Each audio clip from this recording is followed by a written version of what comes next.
लोकशाहीचा बुलंद आवाज, रिपब्लिकन वार्ता, महाराष्ट्र। राज्याचे मुख्यमंत्री एकनाथ शिंदे यांच्या परभणी दौऱ्यानिमित्त बैठकीला महिला कार्यकर्ते मोठ्या संख्येने उपस्थित। मुख्यमंत्री एकनाथ शिंदे यांच्या परभणी दौऱ्यानिमित्त मुख्यमंत्री एकनाथ शिंदे शिवसेना गटाची गंगाखेड येथील विश्रामगृहात दिनांक 6 जानेवारी रोजी आढावा बैठक घेण्यात आली।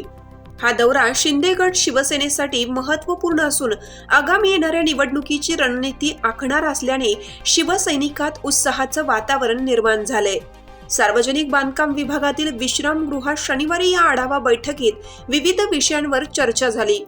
यावेळी मुख्यमंत्री एकनाथ शिंदे गटाच्या परभणी जिल्हा प्रमुख जनाबाई मुंडे, गंगाखेड तालुका प्रमुख रमेश सातपुते, उपतालुका प्रमुख विजय जाधव, दलित आघाडी तालुका प्रमुख लिंबाजी भावळे, शिवसेना उपतालुका प्रमुख गोविंद बोबडे, बळीराम राठोड, सर्कल प्रमुख मारुती जाधव, गुंजेराव सर्कल प्रमुख संदीप सानप, कोंद्री सर्कल प्रमुख संपत मुंडे, चिंतामणी भोसले, हरिभाऊ सातपुते महाराज यांच्यासह महिला कार्यकर्त्या या बैठकीला मोठ्या प्रमाणात उपस्थित होत्या।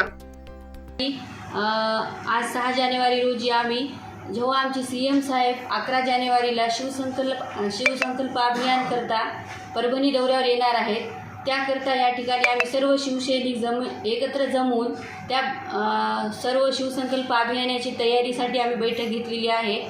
आणि बैठकीमध्ये या ठिकाणी किती शिवसैनिक आम्ही साहेबांच्या स्वागतासाठी आणि साहेबांचे कार्यकर्ते त्यांची बैठक ऐकण्यासाठी त्या ठिकाणी आम्ही सर्व जमणार आहोत। या ठिकाणी आज बैठकीद्वारे आम्ही आज घेतलेली आहे।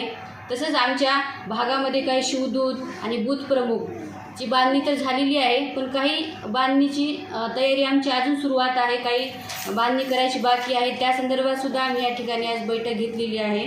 तसेच या ठिकाणी सीएम साहेबांनी जेव्हा आम्हाला झूम मीटिंगवर सांगितलेलं की 22 जानेवारी रोजी अयोध्याला राम मंदिराची स्थापना होणार आहे, राम प्रतिष्ठान त्या ठिकाणी आपले रामप्रभू भगवान येणार आहेत, तर त्यासाठी सर्वांनी कशा पद्धतीने रामोत्सव साजरा करायचा आहे, घरोघरी कशी दिवाळी साजरी करायची आहे, हे पण माहिती आम्ही या ठिकाणी आज दिलेली आहे।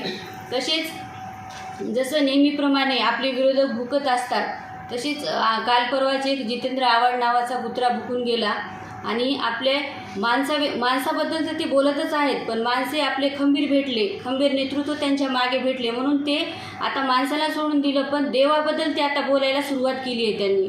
तर अशा लोकांना पण सजा खूप मोठी दिली पाहिजे, म्हणून त्याचा एक निषेध म्हणून आम्ही या ठिकाणी जमलेलो आहोत आणि मोठ्या प्रमाणात त्याचा निषेध झाला पाहिजे आणि अशा लोकांना भारताच्या बाहेर हाकलून दिलं पाहिजे।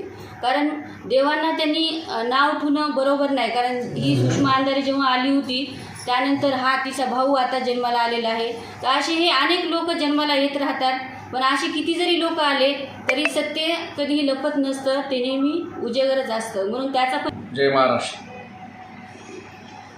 आज गंगाखेड तालुका कार्यकारिणीच्या वतीने माननीय नामदार महाराष्ट्र राज्याचे मुख्यमंत्री एकनाथजी शिंदे साहेब परभणी जिल्ह्याच्या या शिवसंकल्प अभियानामध्ये येणार आहेत, म्हणून या ठिकाणी आज सर्व शिवसैनिकांची बैठक आयोजित केली आहे। या बैठकीमध्ये शिवदूत ते बूथ प्रमुख, शाखा प्रमुख, सर्कल प्रमुख, उपतालुका प्रमुख, तालुका प्रमुख, शहर प्रमुख, शहर संघटक, तालुका संघटक आणि सर्व महिला कार्यकारिणी यांची एक बैठक आयोजित करून या बैठकीमध्ये आम्ही निर्धार व्यक्त केला की सर्व शिवसैनिकांनी या शिवसंकल्प अभियानामध्ये जास्तीत जास्त संख्येने सहभागी होऊन या शिवसैनिकांच्या हजेरीला आणि मुख्यमंत्री साहेबांच्या कार्यक्रमाला जास्तीत जास्त उपस्थिती लावावी असा आग्रह धरला आणि सर्वांनीच या ठिकाणी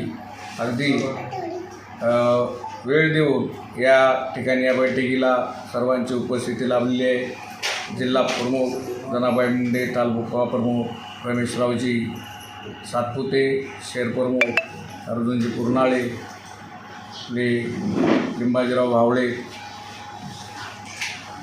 तालुका आघाडी प्रमुख आणि बळीरामजी राठोड आमचे समन्वयक पक्षाचे अळनोरे साहेब, त्यानंतर फडसाहेब आणि सर्व महिला या ठिकाणी उपस्थित राहिल्यात.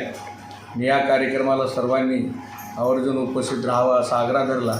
आम्ही सर्वजण या कार्यक्रमाला उपस्थित राहणार आहोत. आणि या ठिकाणी आज 6 जानेवारी त्यानिमित्त सौ मीनाताई ठाकरे यांचा पुण्यस्मरण दिन, त्यानिमित्त आम्ही सर्वांना या ठिकाणी विनम्र अभिवादन करतो. आणि ज्या ठिकाणी 22 जानेवारीला या ठिकाणी सर्वांचं आराध्य दैवत म्हणून श्रीराम जन्मभूमीनिमित्त या ठिकाणी भारत देशाचे पंतप्रधान सन्माननीय नरेंद्र मोदी यांच्या हस्ते प्राणप्रतिष्ठा होणार आहे. त्यानिमित्त आपण आपल्या घरावरती दिवे लावून या ठिकाणी आनंद व्यक्त करायचा आहे. आणि त्या संदर्भाने काही या राज्यामध्ये ज्या घडामोडी चालल्या आहेत त्या खालच्या पातळीवरती बोललं जात आहे. त्यामध्ये सन्माननीय आव्हाडसाहेब यांनी जे उद्बोधन किंवा वाक्य काढलेलं आहे ते अतिशय चुकीचं असून आम्ही सर्वजण या ठिकाणी सर्व शिवसैनिक निषेध करतो आणि या ठिकाणी थांबतो. जय हिंद, जय महाराष्ट्र. रिपब्लिकन वार्ता महाराष्ट्र न्यूजसाठी गंगाखेड परभणी प्रतिनिधी राजकुमार Munde. Subscribe now and press the bell icon. Never miss an update.